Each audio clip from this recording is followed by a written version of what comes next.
Good morning, good afternoon, good evening, and welcome to Genealogy, Researching Your Family Tree, Week 1 Google Hangout, coming to you live from the University of Strathclyde in Glasgow. Today, we're putting your questions to the course educator, Tahisha McCabe, discussing Week 1 of the course. Please feel free to ask any questions using the Google Hangout question bar, and we'll do our best to pass along as many of your questions as we can. You can also post your questions on Twitter using the hashtag #FLGenealogy. And now, without further ado, I will hand you over to Tahisha. Great, thanks Aidan for that lovely welcome to everybody. For me personally, it's just wonderful to have you all on the course and be taking part in the Google Hangout as well. I would like to say a quick intro to as it's running at the moment. I'm just so impressed with all of the questions and feedback people are giving one another on the discussion forums. You've all been great help to one another, and I think that's really, really special.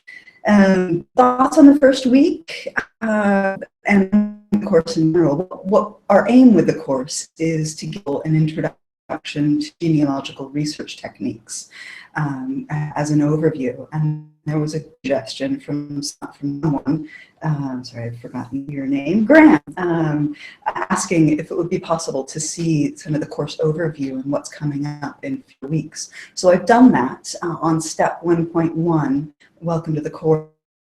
If not now, you'll see some ideas about what's to come in the next 5 weeks. So have a look at that, get an idea.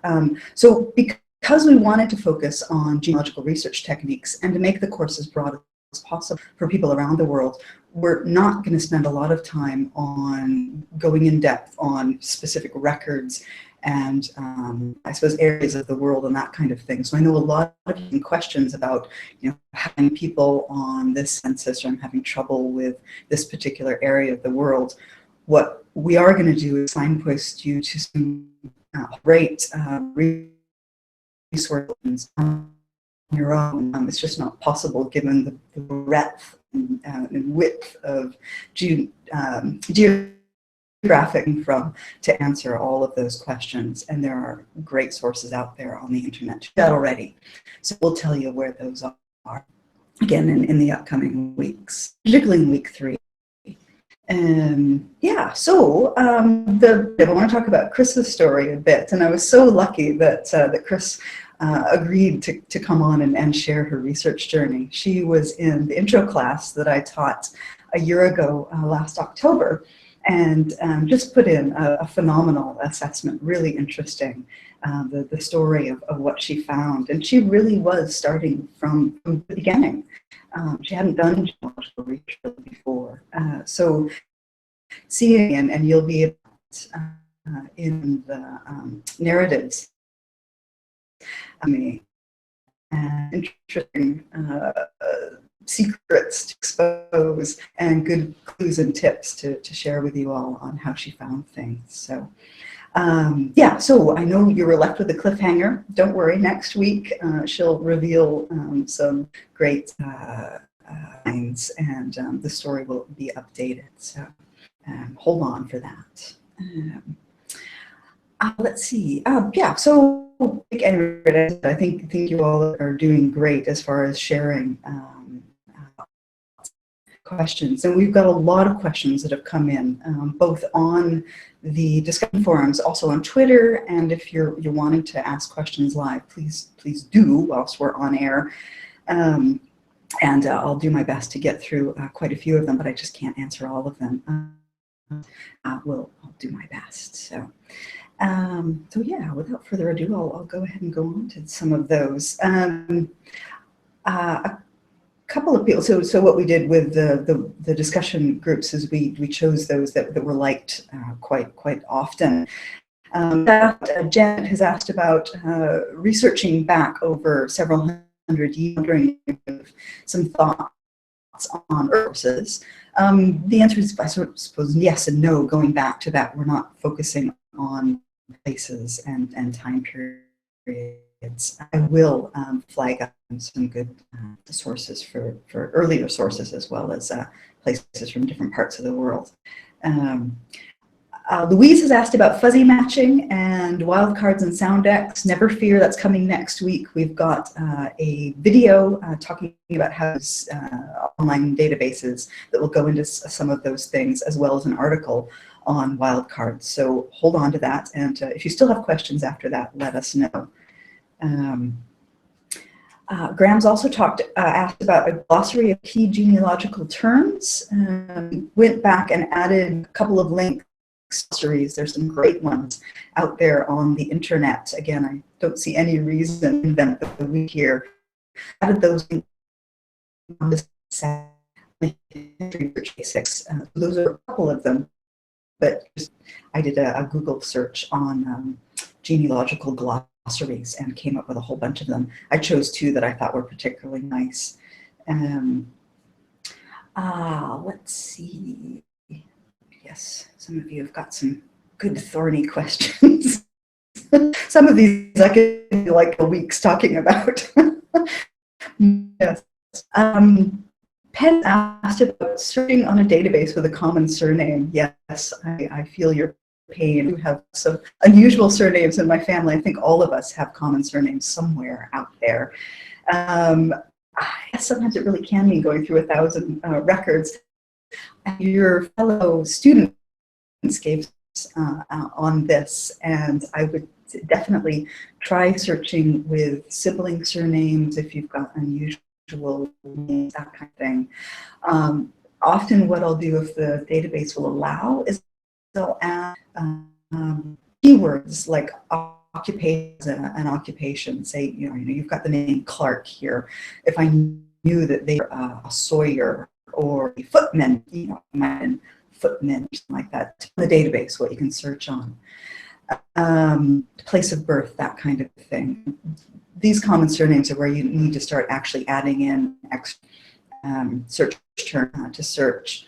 But sometimes it can just mean trawling through lots of records. But again, next week we're going to talk more about names and searching for names, issues with names. So hopefully that helped, but it is difficult. Keith asked about classifying documents that you've collected. Yes, my study at home is full. Well, I shouldn't probably say this. As I say, not as I do, filled with piles and piles of paper. But yeah, that's, I think, is something that lots of genealogists struggle with, is that you get all of this information, and then how do you organize it in a reasonable fashion? In week 6, we're going to talk about some of these ideas, how to deal with things, because it's not just paper, but it's your online, your digital documents, I suppose, that you've created, and how do you find those in a system. And again, in week 6, we'll talk about some of those ways of classing and preserving as well, because that's very important as to hold on to things for your future. Let's see, we've got a question of, well, yeah, a couple more just questions about, I've traced my ancestors to Europe and other places. The best way to do internet research. Records are available online. Again, those kinds of things. What did I put in there about that? Yeah, what I would say is Family Search has a wonderful wiki that gives lots of very in-depth articles about places in the world, what types of records are available for those places, different aspects of researching as well. So I would strongly suggest going onto Family Search and looking at their wiki. I have to say it's under reconstruct moment. I think they're going to stop that on the 21st of March. So if the look at it changes in the next couple of days, I think that's why, because they're in the midst of redoing it. But it's one of my go-to places. Also, Cindy's list, which I know lots of you have talked about in the discussion forums, is a great place for finding links to pieces sources who have transcribed them, not just the big databases, but there are thousands and thousands of people around the world who are sitting in their bedrooms transcribing documents and uploading them onto the web on databases and websites for free. And Cindy's List is a great place to track down links to those. So you don't have to pay for everything. Indeed, I'm a firm believer in going and finding the option first. Let's see here. Just trying to see if I've gotten all those things together.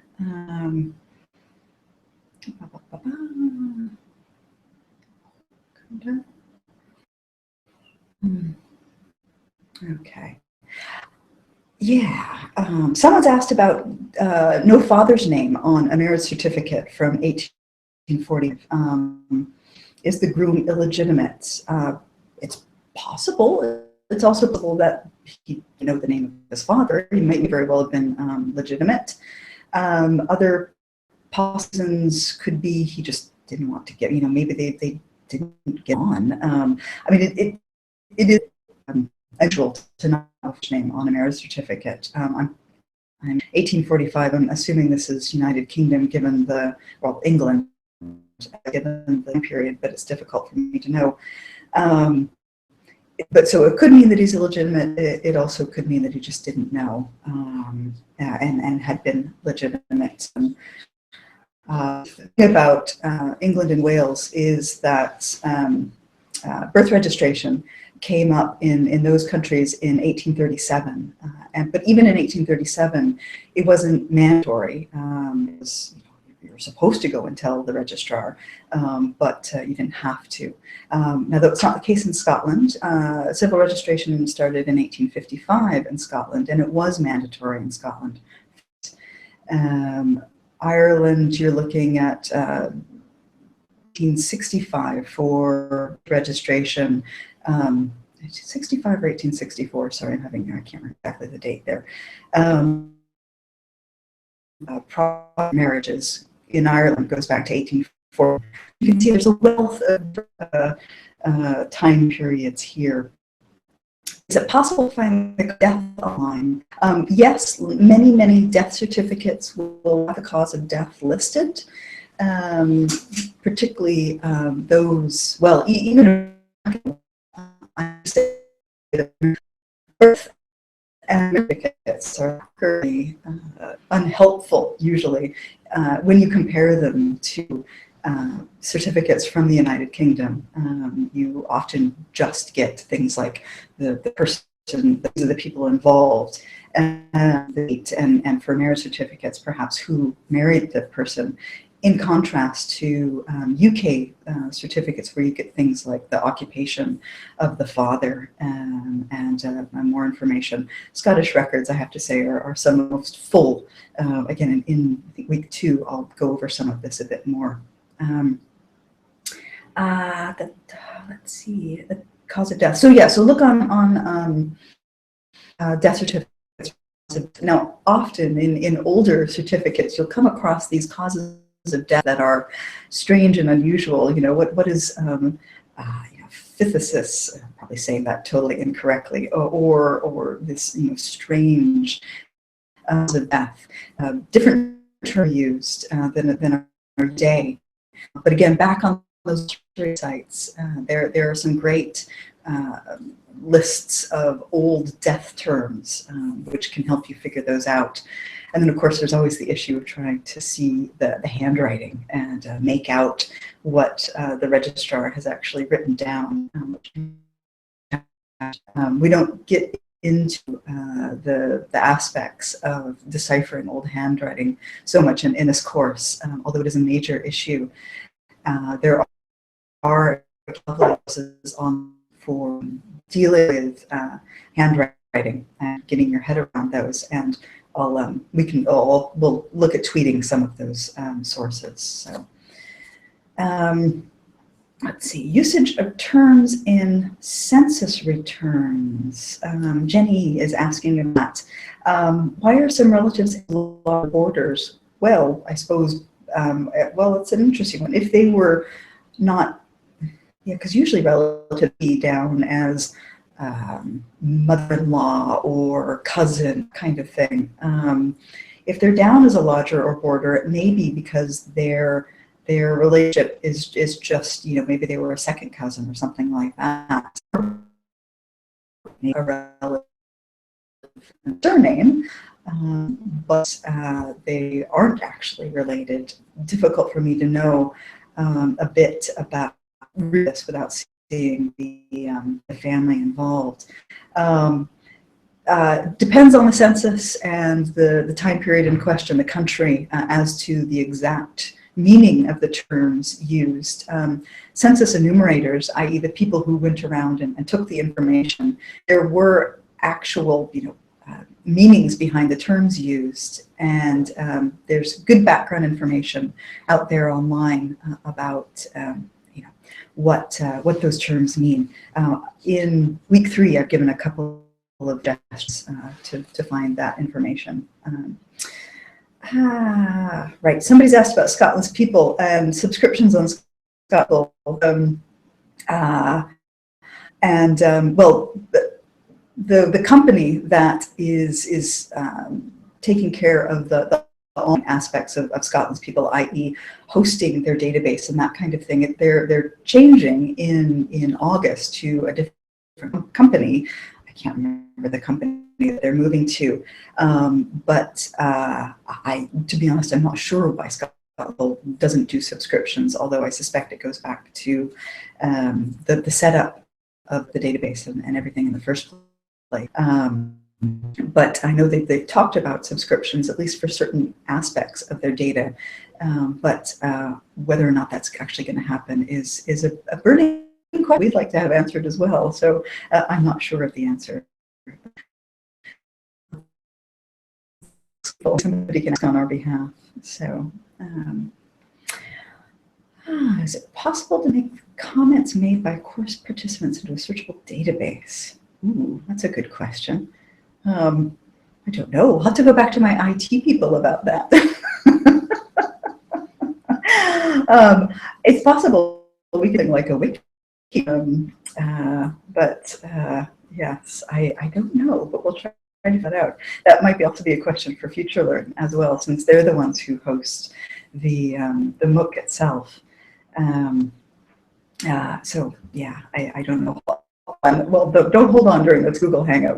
This will be a longer term question to answer, I'm sure, but is a very good idea. So maybe not for this course, but potentially going on into the course into the future. And it's possible we might be able to capture some of the comments.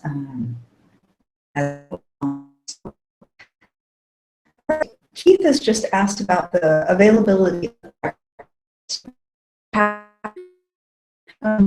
some countries have scanned and transcribed, just have transcriptions available. Anything about the causes and what might be done to this back to money. It takes money to digitize and put things up online, first and foremost. There's also the issue of who owns the parish records. The churches still have churches or have control over the parish records themselves. They've not been given over to an archive. So there's a question of, will the church allow them to be scanned and transcribed and put up online? There's the time involved. Some parish records are very, very fragile, and the process of digitizing can actually cause damage to the record. So these things need to be assessed and looked at. So it's a question. It's a multi-pronged issue. Yeah, some countries are better about it. England has some very good coverage of parish, but part of that is because the Church of England is a church, and a lot of the records were given over to hold them, and they've been now transcribed, but they were in place, and even so, you're not seeing all of them. And of course, there's the whole issue of, well, has the parish record just survived? Is it there in the first place to transcribe?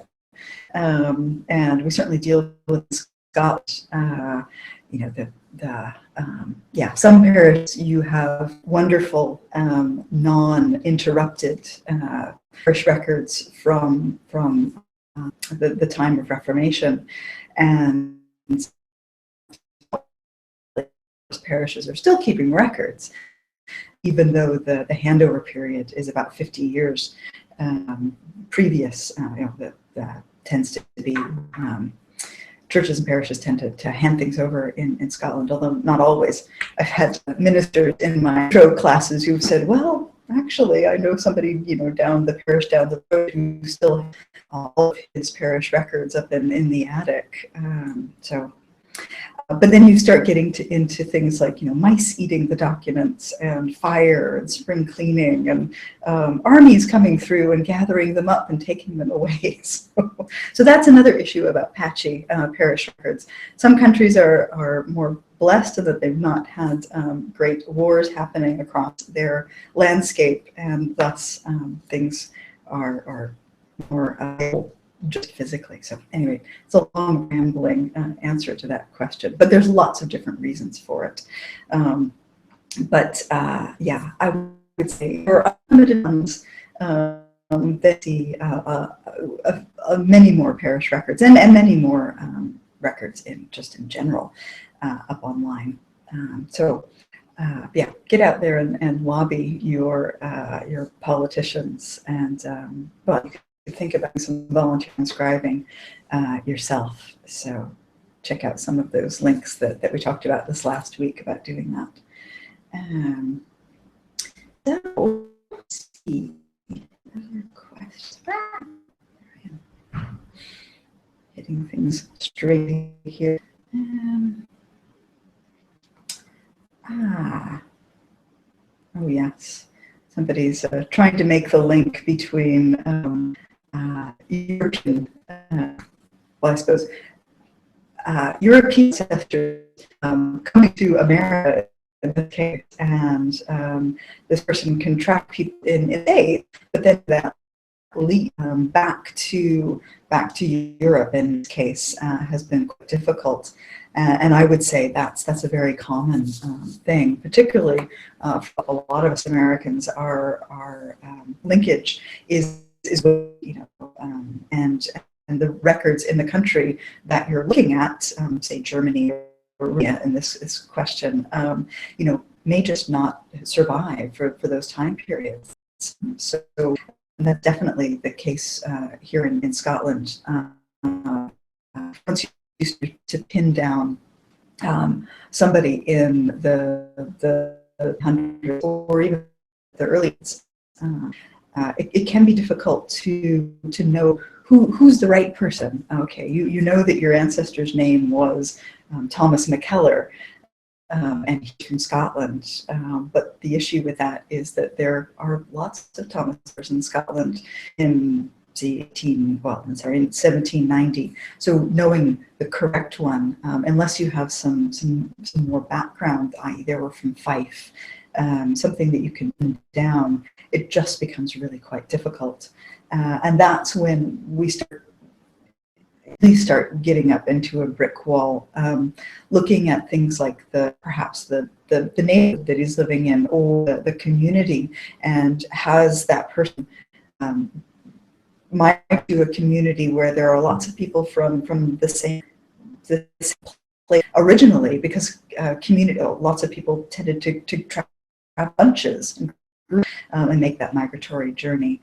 The other thing you could think about is genetic genealogy, and attempting to make a match through a database, DNA database, with someone who perhaps knows a whole lot more than you've been able to get about their family story. So by making that DNA connection, you perhaps could say, 5 generations, well, probably more like 10 to 15 generations back, we have a common ancestor, and that other living person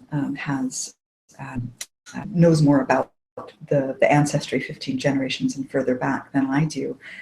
But sometimes you just know, and it's a case of probabilities. I find that there's no such thing as really 100%, even if you're looking at your own mother and father. Well, unless you do DNA, what is 100% as far as genealogy and knowing the truth behind things? What is the real link there? Sometimes the most you can get up to is 85%. And actually, I think in ways that's a very high probability number. And sometimes you just know the general area, and you can build that connection, but you'll never know, right? It's that gamer who was in that village in Fife, and he made the journey to New Brunswick. I'm sorry, I'm making all this up, but able to have a great connection to Fife. Yeah. Let's see.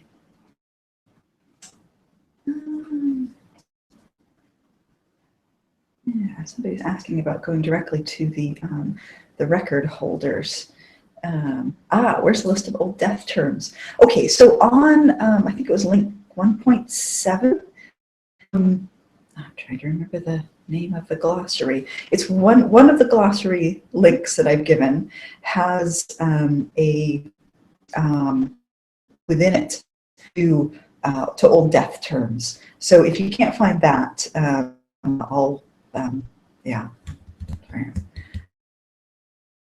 actual link, but have a look on there. If I can actually put up a couple more links to old death terms as well, directly on that link, so it's not linked through another. Yeah, there's some great death terms. I mean, I've seen death certificates. Well, lots of them that just say old age or asleep. Should be what. But yeah. So yeah, if you, I'll to make it clearer that link. So yeah. I mean, one of the main things to know is just there's a ton of stuff out there on the internet. People have been really generous about share knowledge and just making research possible for the rest of us. There are many good resources available. So I will attempt to share those. Now, somebody, one of the links asking about father of an illegitimate child, and that's a brilliant question to want to track down and find. I will say it's incredibly difficult. And one of the things that I found a really good article written by a Dutch genealogist who clearly has a lot of these type of questions come in. So I haven't put the link up to that yet. Actually, we're gonna tweet that link, but I've done a great job with answering it. So again, I won't try to reinvent the wheel. But some of the things she talked about was think about the mother and where she was 9 months, well, I suppose sort of seven months before the birth of the child. Service, was she somewhere different than where she was? Look at middle names. Yeah, research the was in service. Think about those types of things. Yeah, follow the money. Often there were things like wills, court cases. If somebody sued for of a child, and this happened not just in modern times, but in back as well. Church records. Many churches would not baptize a child who where the parents had not I hate terminology, but admitted their sin in pre-fornication or just fornication in all, we'd have to go before the Kirk session and you know, I've done a bad thing, and I would be chastised, and then your child would be able to be baptized. So Kirk session and other church records are great places to look for information about illegitimate children. Records. It really depends on the country you're looking at and the time period that you're looking at. So it's a difficult one to answer very quickly, and it's quite difficult to answer those particular questions. DNA testing is another possibility, but we will tweet this as well, and try to get some ideas out to you. And I apologize for using those rather technical terms. Yes.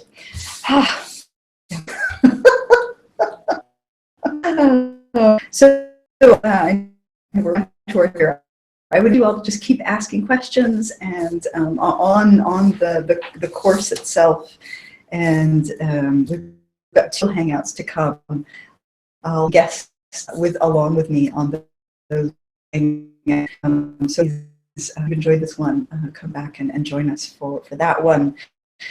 Just keep your questions and comments coming, and we'll be looking at those, and I'm sure your fellow students will be helping with those as well. So thank you all very much for listening to me and taking part. I've really been enjoying the course, and I hope you also go back to the rest of your day refreshed and rejuvenated. Thank you, Tahisha, and thank you to everyone who participated in the Hangout today.